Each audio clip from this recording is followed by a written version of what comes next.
Hey guys, what's going on? Welcome to the show. This is Sports with Strawberry Ice. I'm your host, Jeff Trenopole, and as always, I bring you sports from a West Side point of view, right here in the great city of Cincinnati, Ohio. All right, here's a rundown of the topics I'll be discussing. This is the best news I've heard in a while. There's a chance that Major League Baseball could possibly start in May. I'll read the story about that, and then I'll give you my thoughts on how NHL, NBA, they might be able to do the same thing or a variation of it. And the 2020 draft will proceed in a virtual format. Find out what that means. And CBS Sports reports possible trade for Andy Dalton. I'll get to all that in a minute here. Okay. Now, this is the MLB possibly starting in May. ESPN sources and MLB its union are focused on a plan that could allow the season to start as early as May in Arizona, and it has the support of the high-ranking federal public health officials who believe the league can operate it safely. Here's the plan. The plan has a number of potential stumbling blocks. It has emerged above all other options as the likeliest to work, unless you want to wait till August, September, and baseball, you might as well not even play it then. Now, MLB and its Players Association are in agreement with this. The plan is that all 32 teams play in stadiums with no fans. Kind of sucks, but at least we'd have baseball. At least we'd have sports. They play in Phoenix area. That would also include the Chase Field where the Diamondbacks play. Now, there's, I think, 10 spring training teams out there. So, that's 11 fields. I know it would be kind of difficult to figure out how to do it, but I think it's worth a shot, at least trying to do it. Players and coaching staffs and other essential personnel would be sequestered. You know what I mean. Easy for me to say. At sequestered. There you go. I got it right. Sequestered at local hotels where they would only travel to and from the ballpark. Excuse me. Sources say the federal officials at the Center for Disease Control and Prevention, as well as the National Institute of Health, has been supportive of this plan. All right. I think it's a good idea. I think it's something at least worth exploring and trying to see if you could potentially do it. The reason I believe that you can do it is WWE has been running their show. They've been doing it down in Orlando, Florida. They've all been separated. The other word I can't say. And they've been able to do their shows. No, it's not been the same. There's nobody in the crowd or anything. But they've been able to keep doing it. Now, I know this is a lot bigger scale. But if you can get everybody out there, get them all tested, just keep them in the hotels, going from to and from the ballpark, then yes. And we can watch it on TV. Yes, I think this is a definite plan that could work, and they should at least try. Because my experience in something like this was 9/11. And we only had sports go away for like a week. It sucked.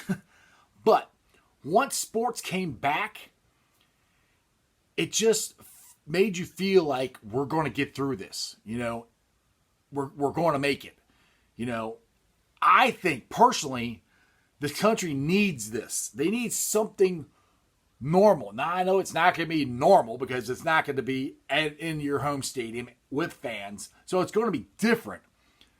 But at least it's something to get us back on track, because we can't just all sit at home all the time. Eventually this is going to go away and we're going to get back to normal. It's just a matter of figuring out how to do it the safest way possible.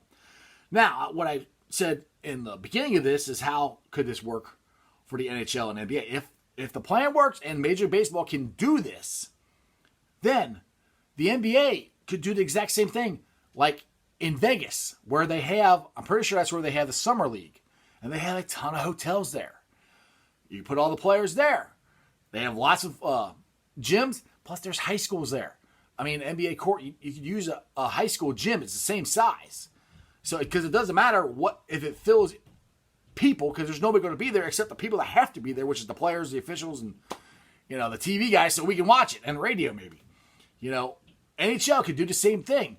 Up in Canada, like Toronto or Montreal, I'm sure they got a million sheets of ice up there that, now they have to be NHL regulation size, but these are things that if MLB can do this, then the NBA should be able to do it, and NHL, and we can at least get this going, and hopefully the numbers go down, and hopefully it won't be till August, and when the numbers go down and we get this thing under control, we can get back to playing in our stadiums and going to the games, and the other thing is, question for you, when that all gets back to normal and we can go watch these players play in the stadiums, would you go? Would you be scared to go? Me personally, I would love to go. I'll be running to the stadium. I'll be running to sports bars to watch this and be around people and, get back to what I love doing is talking to people about sports and watching sports. So I would be running to it. I know there's some people out there that would still be hesitant about it. So anyway, there's a couple thoughts on what the MLB has said that they're working on and my thoughts on how it could potentially work out for the other leagues. Now, the NBA commissioner, anyway, you know what I'm talking about. NBA commissioner has said that, somebody told me that he said that the NBA should be the first one to start since they were the first one to stop. To me, buddy, whoever can figure out how to do it safely, and our keyword is safely. If it ain't safe, don't do it.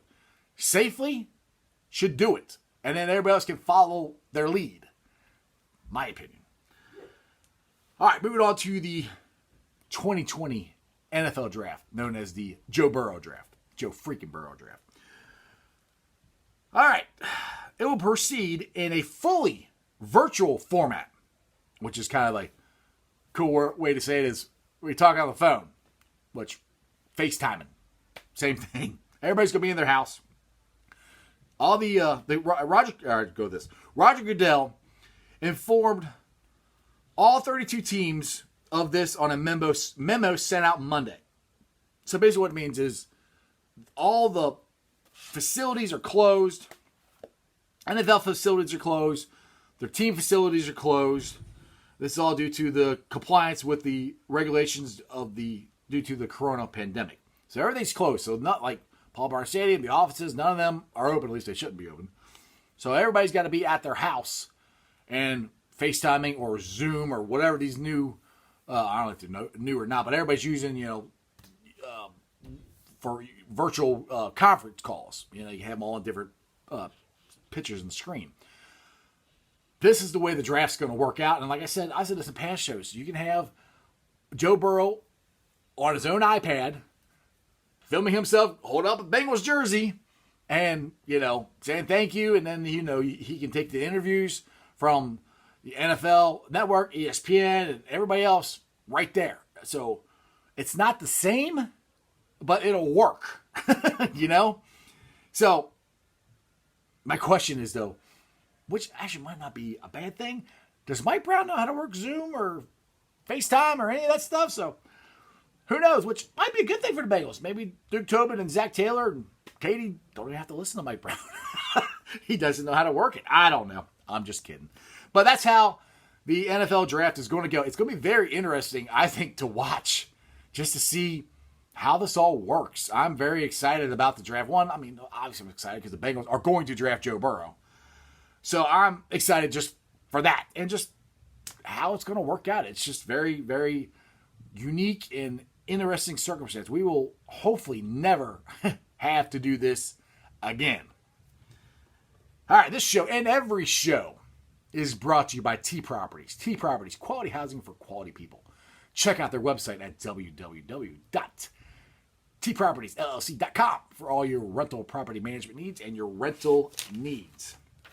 Okay, right before the show, I found this picture that CBS Sports sent out of a possible trade. I posted it on Sports Strawberry Ice, and I posted it on Bengals Nation, and so far it is blown up. I think it's a good trade, but I take it. But I'll read it here. CBS Sports reporting a possible Andy Dalton trade to Jacksonville for their 2020 sixth round pick. And everybody's like, no, Andy Dalton's worth way more than that, which is funny. Before this, everybody wanted to run Andy Dalton out of town and you wanted to draft a quarterback and you wanted to just get rid of him. Now he's worth more than a sixth round pick, which is kind of funny. The problem is the Bengals messed up. They should have traded him when they benched him. Or they should have benched him earlier and tried to trade him before the deadline. That was his highest level that you could have got. Because right now, the quarterback situation has dried up for Andy Dalton. Teams who need a quarterback, like really badly need a quarterback, got one already. Jacksonville is a potential now and a potential in the future. The risk you take is you're hoping that Minshew does so bad in Jacksonville that when the season rolls around, they're willing to give you more draft picks for Andy Dalton. Or if that doesn't work, then you're stuck with Andy Dalton and he's going to finish his contract out and you're going to get a compensatory pick. I think that's the way, or maybe he just walks free. I'm not really sure about that. He might just walk free and you get nothing for him. So in my opinion, yes, I think Andy Dalton's worth more than a sixth round pick. But it's better than nothing. And to me, it's more important for the Bengals to get his money so they can spread it around to the other players like Joe Mixon, like whoever they're going to draft and with their second round pick and their, the number one pick should be Joe Burrow. So to take that money, because that's an awful lot of money just to pay a backup quarterback. I mean, it just is. And in my opinion, I really do not think that Andy Dalton, even if he's here, is going to see the field unless Joe Burrow gets hurt. And let's face it, if Joe Burrow gets hurt, if you got Andy Dalton this season, he might save the season. But that's not the point of this season. The point of this season is to draft Joe Burrow and get him going as fast as you can and get him ready for hopefully future seasons and hopefully playoff runs and stuff. So I love Andy Dalton. I've been a big Andy Dalton supporter. I honestly think going to Jacksonville is a good fit for him. So I think it'd be a good trade for him. No, sixth round pick. No, I wish they'd get more for it. But they messed up. They should have traded him a while ago. They should have been more active of trying to trade him before Tom Brady went to Tampa, before Drew Brees resigned, before Philip Rivers went to Indy. I mean, Indy, I thought would have been a perfect place for Andy Dalton. I honestly think Indy's made a mistake. They should have gotten Andy Dalton instead of Philip Rivers, because I think Philip Rivers is more over the hill than they think he is. Maybe I'm wrong. But that's where the Bengals messed up. They should have been more proactive, I think, in trying to get rid of him, which I don't know if they were or not. Maybe they were, maybe they weren't. I mean, I'm not in the offices. I have no idea. So my point is, it's a sixth round pick. You can take it. Yes, I do think they should get more than that, but I don't. Right now, there's nothing else. And the chance you take is hopefully, not wishing bad ill on anybody, that somebody gets hurt or they play bad, that hopefully the Bengals could trade, and get more than a sixth round pick. That's the choice you're going to make. You take a chance and you try to either take the sixth round pick and you don't get it, or you take a chance of the season and hoping to get something better. So, my opinion, it's too late. You should have traded them already. Take the sixth round pick. But this is all stuff we can discuss on Facebook group. Like I said, this is something I posted on Bengals Nation. It's on there. So that's one of the three groups I help run. It's Bearcat Country, Reds Country, and like I said, Bengals Nation. They're all fun groups. We get on there, we argue, fight, have a good time talking, discussing sports. So they're really good. Check them out.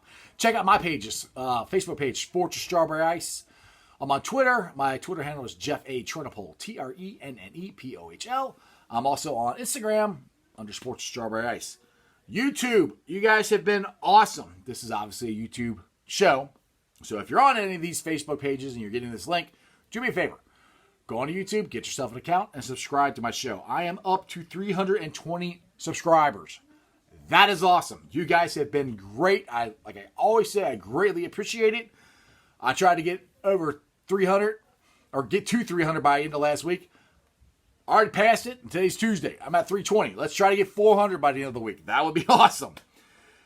If you're on a podcast, and you listen to it on a podcast, I'm on Apple, iTunes, Spotify, Beanpot, pretty much wherever you get podcasts, I'm on there. Look them up, your favorite podcast. Get your subscription. If you're on Apple, do me a favor, give me a 5-star review. I'd greatly appreciate that. And other than that, that's just sports, baby. Like, subscribe, share. Tell all your friends about me. See you guys.